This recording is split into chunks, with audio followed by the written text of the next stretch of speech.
నమస్కారం. మీరు చూస్తున్నారు పూజ టీవీ. నేను లలిత సహస్ర. సామాన్యంగా పూజలు, వ్రతాలు, నోములు ఇవన్నీ కూడా మహిళలందరూ చేసుకోవడానికి వీలుంటుంది. కానీ వితంతువులు ఎవరైనా ఉన్నారంటే వాళ్ళు కొన్ని ఆచారాలకి, కొన్ని పూజలకి, కొన్ని వ్రతాలకి దూరంగా ఉండాలి అని పెద్దలు చెప్తుంటారు. మరి ఎందుకు అలా చెప్తారు? నిజంగానే వితంతువులు పూజలకి పనికిరారా? వ్రతాలు, నోములు చేసుకోకూడదా?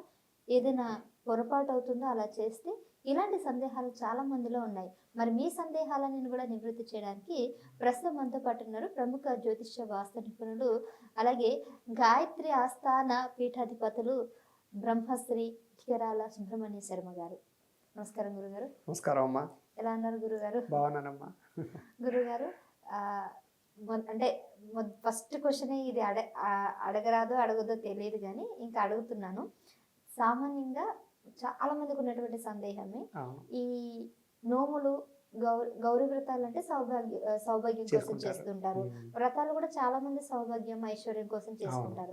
కానీ కొన్ని పూజలు, కొన్ని రకమైనటువంటి వ్రతాలు వితంతులు అనేవారు చేసుకోవడానికి వీలుంటుందా? వాళ్ళు చేసుకుంటే వారి అంటే ఎటువంటి కోరిక కోసం, ఎటువంటి విష్ కోసం చేయాల్సి వస్తుంది? అవునమ్మా, ఇదే ప్రస్తుత కాలంలో చాలా ముఖ్యమైనటువంటి క్వశ్చన్ అడిగారు. ఫస్ట్ క్వశ్చనే అని అడిగారు, కానీ చాలా ముఖ్యమైన క్వశ్చన్, సుమంగళీపరమైనటువంటి క్వశ్చన్ అని అనుకోవాలి. దీన్ని వితంతువులకు సంబంధించిందని మాత్రం అనుకోకూడదు. ఎందుకంటే ఇక్కడ ఈ రోజుల్లో ప్రస్తుత కాలంలో ఈ భర్త చనిపోవడం అనేటటువంటిది, లేదా భర్త చనిపోయిన తర్వాత వాళ్ళ జీవితం అనేటటువంటిది, పూజలు పునస్కారాలకి దూరం అయిపోవడం అనేటటువంటిది, ఎవరింటికైనా వెళితే బొట్టు పెట్టించుకోలేకపోవడం అనేటటువంటిది, షై ఫీలింగు, ఇవన్నీ చాలా మానసిక వేదన గురి చేస్తున్నాయి ఇవి. దాంతోపాటు వీళ్ళందరికీ ఏంటంటే పూజలు చేసుకోవడం అంటే ఇష్టం ఉంటుంది చాలామందికి. ఎప్పుడైతే ఈ పూజలు వ్రతాలు చేసుకోలేకపోతారో అక్కడి నుంచి మానసికంగా నేను ఎందుకు పనికిరాను అనే బాధ స్త్రీలలో వస్తూ ఉంటుంది. అయితే ఎందుకు చేసుకోకూడదు ఒకటి, ఎటువంటి పూజలు చేసుకోవాలి ఒకటి, చేసుకోవడం వల్ల ఏమైనా నష్టం ఉందా ఒకటి, ఇవన్నీ మనం ఆలోచించుకున్నట్లయితే నిజంగా చెప్పాలంటే కనుక పూజ మానేయమని మాత్రం ఎక్కడ చెప్పలేదు. వితంతువులైనంత మాత్రాన పూజ మానేయాలి అని మాత్రం ఎక్కడా లేదు. అయితే పూర్వపు సువాసిని అంటారు వీళ్ళని. అంటే కనుక భర్త చనిపోయిన తర్వాత వీళ్ళని పూర్వ సువాసిని అంటారు. వీళ్ళకి అసలు పూజలు వ్రతాలు ఎందుకు చేస్తారు వీళ్ళందరూ కూడాను, లేదా ఒక స్త్రీలు ముఖ్యంగా వీళ్ళకి ఎన్నో నోములు ఉంటాయి, ఎన్నో వ్రతాలు ఉంటాయి. స్త్రీ చేసేటటువంటి ప్రతి వ్రతం యొక్క, ప్రతి నోము యొక్క అంతర్ధానమైనటువంటి విషయం ఏంటంటే కనుక, రహస్యం ఏంటంటే భర్త సౌమంగళీయత్వం కోసం చేస్తారు వీళ్ళు. పసుపు కుంకుమ నోము అవ్వచ్చు, గౌరీ కుంకుమ నోము అవ్వచ్చు, లేకపోతే మంగళ గౌరీ నోము అవ్వచ్చు, ఎన్నో ఉన్నాయి. స్త్రీలకి చాలా నోములు ఉన్నాయి. అట్ల తద్ది వ్రతాలు, ఉండ్రాళ్ళ తద్ది వ్రతాలు, ఎన్ని ఉన్నాయో. నిజంగా చెప్పాలంటే రోజుకు వ్రతం చేయొచ్చు స్త్రీలు. అన్నీ ఉన్నాయి వ్రతాలు, ఉన్నాయి స్త్రీలకు అన్నీ ఉన్నాయి వ్రతాలు. అంటే పెళ్లి కాని వాళ్ళు, పెళ్ళైన వాళ్ళు అట్లా సంబంధం ఏది ఏదైనా పెళ్లి కాని వాళ్ళకి కొన్ని ప్రత్యేక వ్రతాలు ఉంటాయి. పెళ్లి అయిన తర్వాత సుమంగళీలకి ఎన్నో వ్రతాలు ఉన్నాయి అసలు, కానీ అవన్నీ మరుగున పడిపోతూ వచ్చాయి. ఈ మధ్యన ఇంకా వరలక్ష్మి వ్రతాలు, మంగళగౌరి వ్రతాలు, శ్రావణ లక్ష్మిలు అందరూ ఒక్కరి నుంచి చేస్తారు. ఈ మధ్య ఎక్కువ చేస్తున్నారు. నా చిన్నప్పుడు అయితే అసలు నేను ఎవరిని చూసింది లేదు. ఇప్పుడున్న వ్రతాలు చాలా ఒక 20 ఏళ్ల క్రితం లేవంటే పూర్వం ఉన్నాయి కానీ మధ్యలో పోయాయి. 90 దశకంలో అయితే ఏవి లేవు. 95 నుంచి 2020 దాకా కూడా ఇంచుమించు మరుగున పడిపోయాయి. అదృష్టం ఈ యూట్యూబ్ మీడియాలు రావడం, మాలాంటి వాళ్ళు టీవీలో చెప్పడంతో మళ్ళీ తెలుసుకుని మళ్ళీ వ్రతాలన్నీ చేస్తున్నారు. స్త్రీలు చాలా వ్రతాలు చేస్తున్నారు ఇప్పుడు. అంచేత ఎన్నో వ్రతాలు ఉన్నాయి. మామూలుగా అఖండ గౌరీ నోము అని ఉంటుంది, లేకపోతే కనుక పసుపు కుంకుమ నోము ఉంటుంది, ఇలా కోటి కుంకుమ నోము ఉంటుంది. ఎన్ని ఉన్నాయో అన్ని స్త్రీలకు వ్రతాలు, నోములే. ఇవన్నీ దేనికి ఉన్నాయి స్త్రీలకి అంటే సౌభాగ్యం కోసం మాత్రమే. అంటే తన భర్త ఆరోగ్యంగా ఉండాలి అని, తన భర్తకి సౌమంగళ్యత్వం కావాలి అని, తన భర్త ఎక్కడికి వెళ్ళినా విజయం కావాలని నిత్యం స్త్రీ చేసే పూజ అంతా భర్త కోసమే, ఇంకొకటేం కాదు. మరి స్త్రీ చేసేటటువంటి పూజ భర్త కోసం అయితే భర్త దేనికోసం పూజ చేస్తాడు అంటే తన కుటుంబం అంతా బాగుండాలని పూజ చేస్తూ ఉంటాడు. ఈ రకంగా పూజలు చేసుకుంటూ ఉంటారు. అయితే స్త్రీకి ఎప్పుడైతే భర్త మరణిస్తాడో, మరణించిన తర్వాత ఇంకా స్త్రీకి కోరికలు అనేవే ఉండవని. స్త్రీకి ఇంకేం కోరుకుంటుంది? భర్త అంటూ చనిపోయిన తర్వాత తనకి సుఖం ఉన్నా, ఐశ్వర్యం ఉన్నా, సౌభాగ్యం ఉన్నా, బంగారపు ఆభరణాలు ఉన్నా, వస్త్రాలున్నా, పెద్ద పెద్ద భవంతులున్నా అనుభవించాలి అనే ఆసక్తి ఎక్కడ ఉంటుంది? ఎప్పుడైతే భర్త ఉంటాడో, ఇద్దరు కలిపి ఆనందంగా వెళతారో, అప్పుడో కారులో దిగినా, లేకపోతే ఇద్దరు కలిపి దంపతులకు ఎక్కడికైనా వెళ్ళినా సంతోషము, ఆనందం ఎవరితో ఉంటాయి? స్త్రీకి భర్తతోటే ఉంటాయి. కాబట్టి భర్త ఉన్నంతసేపు సౌభాగ్యాన్ని, ఐశ్వర్యాన్ని, ఆనందాన్ని అన్నీ కోరుకుంటుంది స్త్రీ. అందుకని ఎప్పుడు పూజలు చేస్తూ ఉంటుంది. భర్త చనిపోయిన తర్వాత భర్త కూడా లేనటువంటి సుఖాన్ని భోగాన్ని అనుభవించలేక కోరికలేవి లేక ఉండకూడదని ఉద్దేశంతో పూజ చేయదే తప్ప చేయకూడదని కాదు ఫస్ట్ పాయింట్. రెండోది వ్రతాలు నోములు అయితే నిషిద్ధం తప్ప పూజలు చేసుకోవడం ఎక్కడ నిషిద్ధము లేదు. వ్రతాలు చేసుకోకూడదు అంటారా? కొన్ని రకాల వ్రతాలు మాత్రమే చేసుకోకూడదు. ఇప్పుడు ఫర్ ఎగ్జాంపుల్గాను లక్షవత్తి వ్రతం అని ఒకటి ఉంటుంది. అది ప్రత్యేకంగా ఈ భర్త చనిపోయిన తర్వాత కూడా ఆచరించవచ్చు స్త్రీలు. లక్షవత్తులు దాన్ని లక్షవత్తి వ్రతం అంటారు.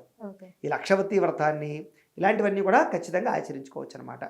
అంచేత అలాంటి వ్రతాలు స్త్రీలకు ఉన్నాయి, కొన్ని వ్రతాలు ఉన్నాయి. అవి దేనికంటే కనుక చిన్నప్పటి నుంచి అప్పటిదాకా చేసిన మహాపాపాలన్నీ దహించి వేస్తాయి. ఒక్కొక్క ఒత్తు ఒక్కొక్క పాపాన్ని దహించేస్తుంది అని చెప్పేసి, 1,00,000 రకాల పాపాలు పోగొడుతుంది అని చెప్పేసి, అంత్యమందు మోక్ష మార్గాన్ని ఇస్తుంది అని చెప్పేసి స్త్రీలు ఖచ్చితంగా లక్షవతి వ్రతాన్ని చేస్తారు భర్త చనిపోయిన తర్వాత కూడా.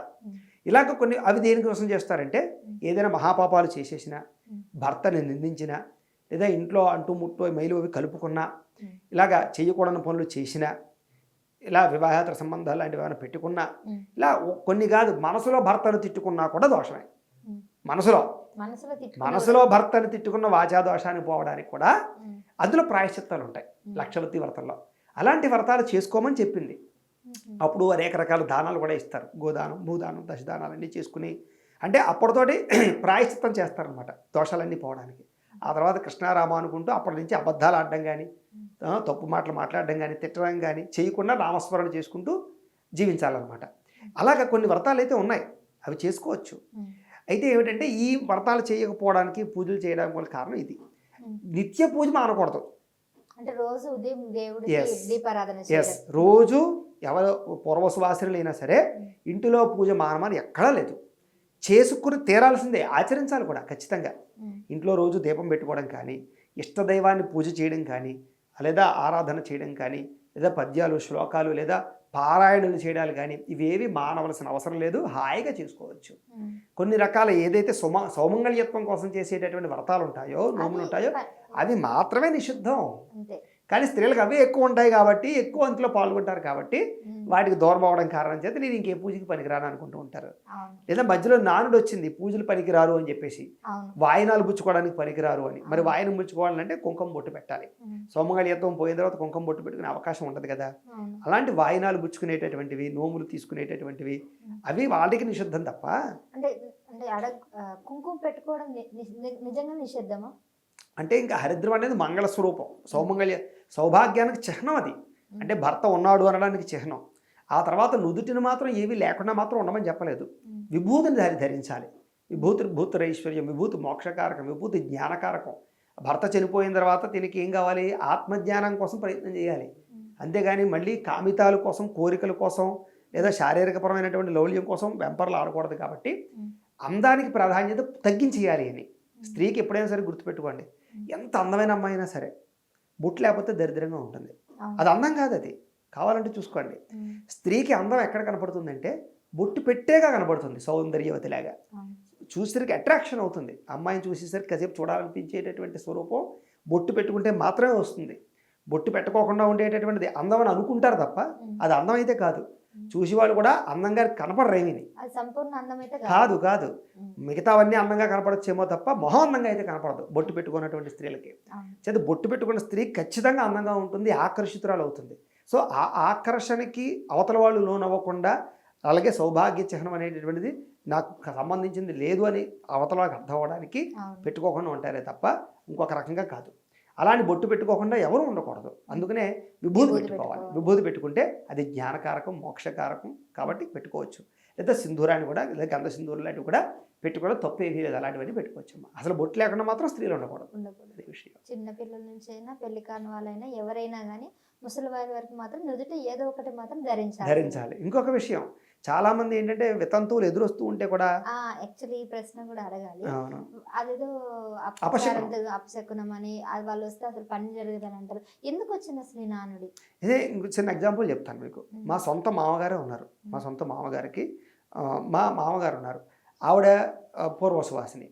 ఆవిడ ఎదురొస్తేనే వెళ్తారు ఆయన. అంటే అది మనం భావించేటటువంటి భావన బట్టి ఉంటుంది తప్ప పలానా పూర్వసువాసనలు ఎదురొస్తే ఏదో అపచారం జరిగిపోతుంది అనేటటువంటిది తప్పు పాట. అయితే పూర్వకాలం ఏమిటంటే కనుక ఎమోషన్స్ బాగా ఉండేవి. ఒక మనిషికి మనిషికి మధ్య ఎమోషనల్ బాండింగ్ చాలా ఉండేది. ఒక మనిషి ఇంట్లో ఒకళ్ళు చనిపోయారంటే సంవత్సరం పాటు కోలుకోలేకపోయేవారు. అంటే అంత వాళ్ళ మీద రిలేషన్ అంత బాగుండేది. ఇప్పుడు 11వ రోజు వరకు కూడా ఉండలేదు.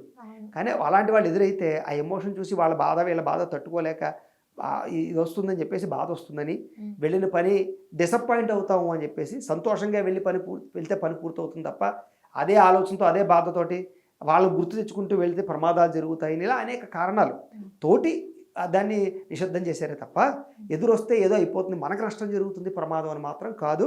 అదేం తప్పు కాదు. ఓకే, చాలా చక్కగా వివరించారు. ఎంతో మందికి ఉన్నటువంటి అపోహలన్నీ కూడా ఈరోజు మీ ద్వారా ఆ అపోహలు తొలగించడం అయితే జరిగింది. చాలా మంచి విషయాలు కూడా తెలియజేశారు. ధన్యవాదాలు. చాలా సంతోషం అమ్మా. నమస్కారం.